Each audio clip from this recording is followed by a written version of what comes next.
कल हम question number 10 तक तुम लोगों को करवाए थे। क्वेश्चन नंबर 11 है, एक कागज की शीट उसी प्रकार की शीट को मोड़कर बनाई गई, गेंद से धीमी क्यों गिरती है।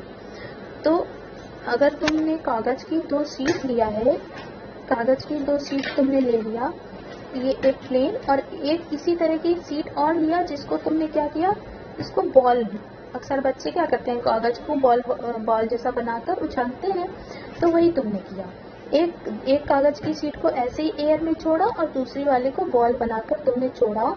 तो तुमने क्या देखा कि ये जो बॉल बनाया है ये जल्दी आ जाएगी और ये वाली शीट क्या होगी, धीरे धीरे नीचे आएगी।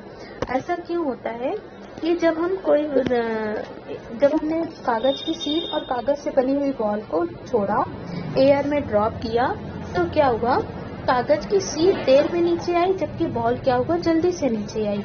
ऐसा ये होता है ऐसा इसलिए होता है क्योंकि हम जानते हैं हमारे चारों ओर एयर होती है, हवा होती है, और हवा क्या होती है, जब भी हम कोई वस्तु छोड़ते हैं ऊपर से या गिराते हैं या कुछ भी, हम खुद भी चलते हैं कुछ भी, तो हवा उसका विरोध करती है।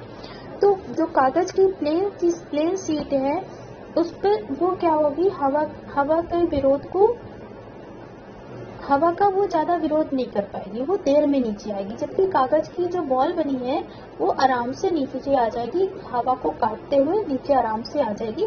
जबकि कागज की शीट क्या होगी, वो हवा के विरोध को ज्यादा सह नहीं पाएगी और वो धीमे धीमे नीचे आएगी। इसी तरह का नेक्स्ट क्वेश्चन, दूसरा क्वेश्चन है, चंद्रमा की सतह पर गुरुत्वीय बल पृथ्वी की सतह के गुरुत्वीय बल का 1/6 गुना है और एक कोई वस्तु है जिसका की द्रव्यमान है 10 kg। एक 10 kg की वस्तु का चंद्रमा की सतह पर तथा पृथ्वी पर न्यूटन में भार क्या होगा। तो भार बराबर हम जानते हैं द्रव्यमान गुणे गुरुत्वीय त्वरण इसी वाले फार्मूले से निकालेंगे। और गुरुत्वीय त्वरण का जो मान होता है वो पृथ्वी के लिए होता है 9.8, जबकि चंद्रमा के लिए इसका 9.8 का 1/6 हो जाता है। ठीक है, तो हमने क्या किया, किसी वस्तु का द्रव्यमान हमेशा स्थिर होता है, द्रव्यमान स्थिर होगा लेकिन भार चेंज होगा, क्योंकि भार क्या होता है, गुरुत्वीय त्वरण पर निर्भर करता है। ठीक, तो पृथ्वी पर हमने भार निकाल लिया, 10 × 9.8 98 न्यूटन आ गया। चंद्रमा पर वस्तु का भार क्या हो जाएगा कि 1/6, पृथ्वी के पर वस्तु के भार का 1/6 हमने कर दिया, तो आया 16.3 न्यूटन, ये आ गया। अब नेक्स्ट क्वेश्चन है क्वेश्चन नंबर 13, एक गेंद ऊर्ध्वाधर दिशा में ऊपर की ओर 49 मीटर पर सेकंड के वेग से फेंकी जाती है। परिकलन कीजिए अधिकतम ऊंचाई जहां तक कि गेंद पहुंचती है। फिर नेक्स्ट क्वेश्चन इसी में है, पृथ्वी की सतह पर वापस लौटने में लिया गया समय।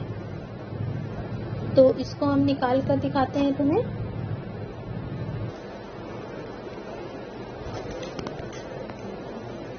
क्वेश्चन है, एक गेंद ऊर्ध्वाधर दिशा में ऊपर की ओर फेंकी जाती है 49 मीटर पर सेकंड की वेग से।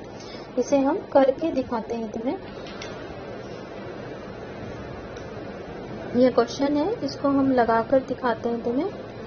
क्वेश्चन समझ लो कैसे है। क्वेश्चन है, एक जो गेंद है उसको हमने क्या किया, ऊपर की तरफ फेंका, ऊपर की ओर फेंकते ऐसे हमने उसको फेंका। तो हम जानते हैं कि जब हम जितनी एनर्जी इसके पास होगी वहां तक, उस हाइट तक ये हाइट गेन करेगी, उसके बाद ये क्या करेगी, बॉल नीचे आने लगेगी, पृथ्वी के गुरुत्वाकर्षण बल के कारण ये नीचे आने लगेगी। तो जब हमने इसको फेंका था उस समय इसका वेग क्या था, 49 मीटर पर सेकेंड। ये मैक्सिमम हाइट पर जाकर इसका v क्या हो गया, 0 हो गया, 0 हो गया, और ये नीचे आना शुरू कर दी। ठीक है, इसको लगाते हैं क्वेश्चन को।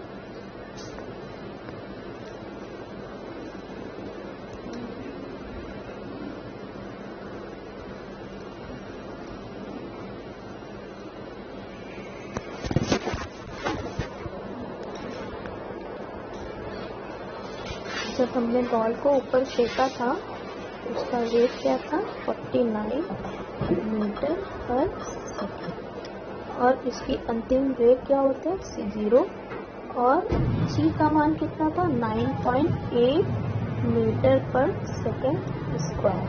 और यहाँ पर क्योंकि हम बॉल को ऊपर की ओर फेंक रहे हैं, यानी गुरुत्वीय त्वरण के विरुद्ध हम काम कर रहे हैं, तो जी का मान यहाँ पर माइनस में हो जाएगा। और हमारा ये फार्मूला होता है v square equal to u square plus 2gh। ठीक है, v अंतिम वेग, u प्रारंभिक वेग, g गुरुत्वीय त्वरण, h जो गेंद ने हाइट को गेन किया। अब इस फार्मूले में हम अपनी सारी वैल्यूज को पुटअप कर देंगे। तो v क्या है, अंतिम वेग हमारा 0 है, u कितना है 49, और ये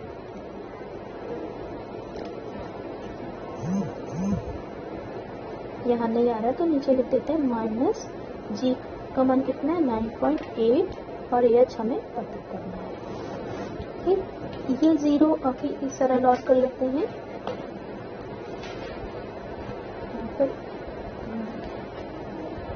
इक्वल का साइन लगना था, इक्वल।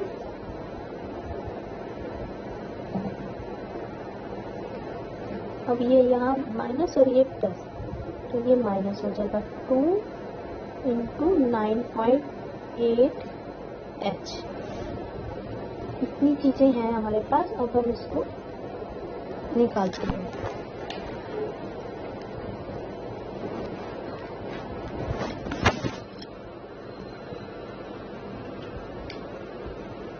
ये माइनस में है, और ये h बराबर हमारे पास क्या बचा था 49 इंटू 49, ये भी माइनस में था। तो h हमको निकालना है, तो h को यही रहने देंगे, बाकी इन दोनों का पक्षांतर करेंगे। -49 इंटू 49 अपॉन -2 इंटू 9.8।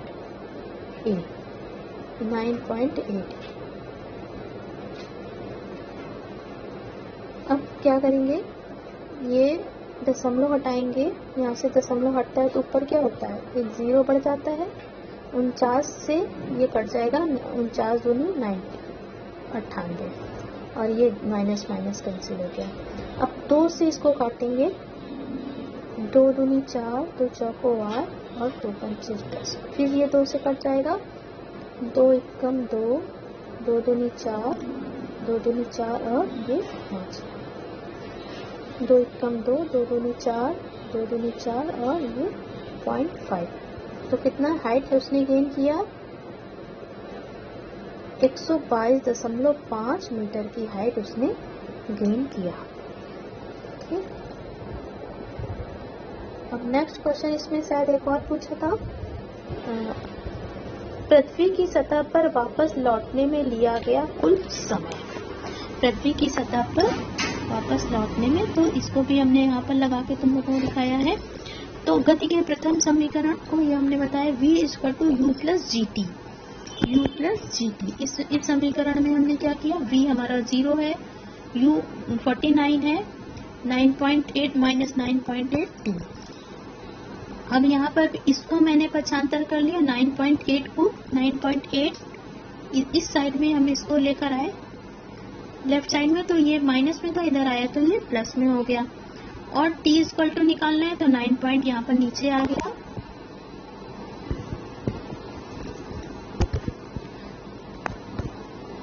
अब हमसे क्या पूछा है कि पृथ्वी की सतह पर वापस आने में लिया गया कुल समय। तो ये हमारा फॉर्मूला होता है v equal to u plus a t. ये गति का प्रथम समीकरण है, u प्लस जी टी। सारी v हमें पता है, अंतिम वेग उस समय 0 हो गया था, u कितना था 49, यहाँ पर प्लस माइनस 9.8, और ये t, ये वाले ये इसको हम इधर लेकर आएंगे, तो ये यहाँ पर इधर माइनस में इधर आएगा, तो इसमें प्लस में हो जाएगा 9.8t। ठीक है, इक्वल टू 49। अब क्या करेंगे,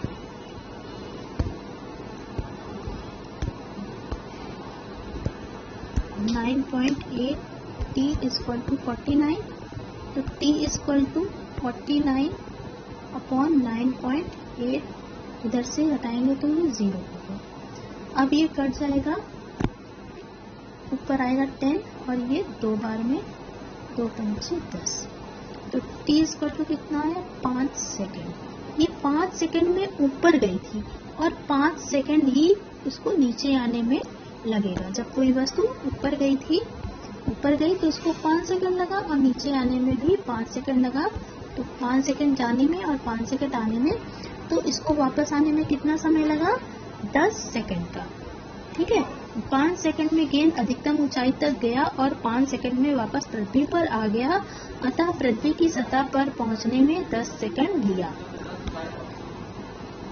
अब नेक्स्ट क्वेश्चन देखते हैं क्या है। नेक्स्ट क्वेश्चन है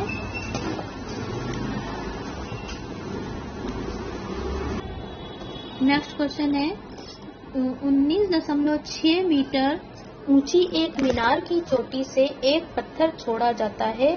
पृथ्वी की सतह पर पृथ्वी पर पहुंचने से पहले अंतिम वेग ज्ञात कीजिए।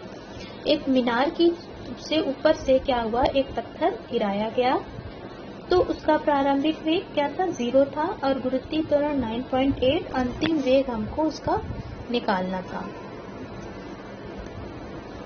बहुत इजी क्वेश्चन है। एक कोई मीनार थी, वहां से क्या किया गया, पत्थर को छोड़ा गया।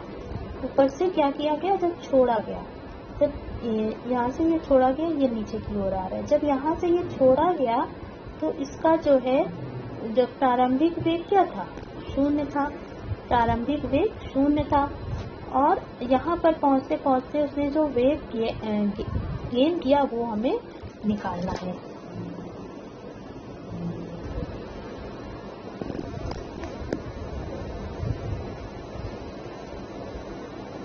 एक ऊंची मीनार है, उसकी जो हाइट है यहाँ से यहाँ की 19.6 है। यहाँ से एक पत्थर ड्रॉप किया गया। जब कोई वस्तु मुक्त पतन होती है, मतलब आराम से फ्रीली गिरती है, तो उस समय उसका यू क्या हो जाता है, 0 हो जाता है। ठीक, और हमको निकालना क्या है, अंतिम वेग, मतलब पृथ्वी पर पहुँचते पहुँचते उसका वेग क्या हो गया, ये हमें निकालना है। तो अब हम निकाल लेते हैं सारी वैल्यूज जो हमें पता होती है उसको हम लिख लेते हैं। u इक्वल टू 0 और हाइट क्या है 19.6 मीटर है और v हमें ज्ञात करना है। तो हमारे यहाँ पर u v और h आ रहा है, तो कौन सा फार्मूला लगेगा यहाँ पर, v square equal to u square plus 2gh, ये रखना है। और हम v हमें नहीं मालूम है, तो v स्क्वायर, u हमें पता है 0 है, प्लस 2g का मान कितना होता है 9.8 इंटू 19.6, ये 0 है तो इसको रहने दो। v स्क्वायर इक्वल टू 0, इसमें 0 को इसमें जोड़ेंगे तो वही संख्या आएगी और 2 का गुणा 9.8 से कर देंगे, तो 2 8 16, 2 नहीं 18 और 1 19, 19.6 और 19.6। तो v यहाँ पर v स्क्वायर है और ये भी क्या हो जाएगा, v स्क्वायर इक्वल टू 19.6 का स्क्वायर, और हमें क्या निकालना, इधर भी स्क्वायर, दोनों तरफ से स्क्वायर हटा देंगे तो हमारे पास क्या बचेगा, v इक्वल टू 19.6। हमारे पास क्या हो जाएगा, v इक्वल टू 19.6 मीटर पर सेकेंड, यही अंतिम वेग हो जाएगा पृथ्वी पर पहुंचने पर। ठीक, नेक्स्ट क्वेश्चन हम देखते हैं क्या है। कोई पत्थर ऊर्ध्वाधर दिशा में ऊपर की ओर 40 मीटर पर सेकेंड के प्रारंभिक वेग से फेंका जाता है। g बराबर 10 मीटर पर सेकेंड स्क्वायर लेते हुए ग्राफ की सहायता से पत्थर द्वारा पहुंची गई अधिकतम ऊंचाई ज्ञात कीजिए। नेट विस्थापन तथा पत्थर द्वारा चली गई कुल दूरी कितनी होगी। एक पत्थर था जिसको कि हमने 40 मीटर पर सेकेंड के वेग से ऊपर की ओर फेंका और क्या हुआ, उसका जब ऊपर पहुंची तो उसका v क्या हो गया, 0 हो गया। g का मान यहाँ पर 9.8 न बल्कि 10 मीटर पर सेकेंड स्क्वायर दिया गया है। हमने सारी वैल्यूज को पुटअप करके हाइट निकाल ली है, हाइट निकाल लिया है।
ये हमारी वैल्यू थी जो कि हमें पता है।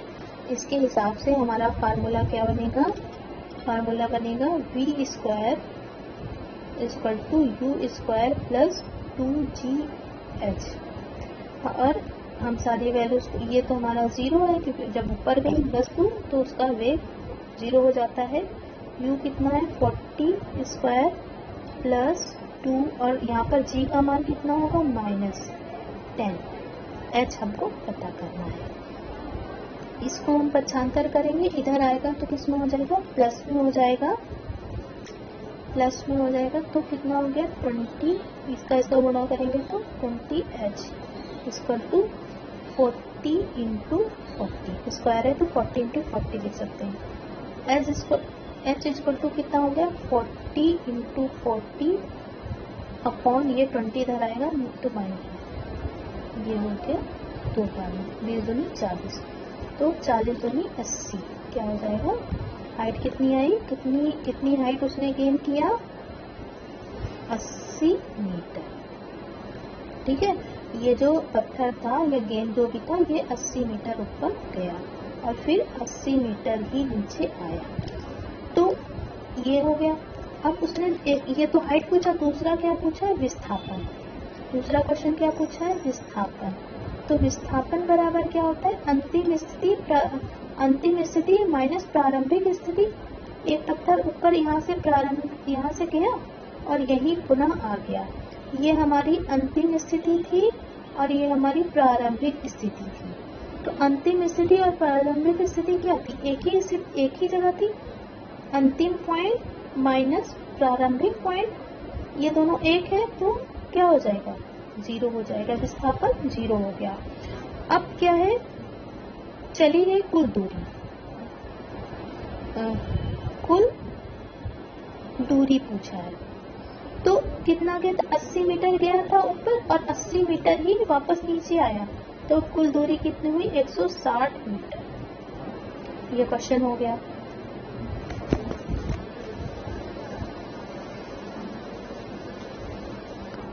ये वाला क्वेश्चन बहुत सरल है, सीधे फार्मूले में पुटअप करके लगा कर दिया हुआ है। इसमें क्या है कि पृथ्वी तथा सूर्य के बीच गुरुत्वाकर्षण बल का परिकलन कीजिए। दिया गया है क्या? पृथ्वी का द्रव्यमान 6 इंटू 10⁻24 kg, सूर्य का द्रव्यमान 2 इंटू 10⁻30 kg और उनके बीच की औसत दूरी दी गई है। सारी वैल्यूज को हमसे गुरुत्वाकर्षण बल को पूछा है तो हमने सारी वैल्यूज को पुटअप करके ये सॉल्व करके यहाँ पर दिया हुआ है, इसको लगाना है।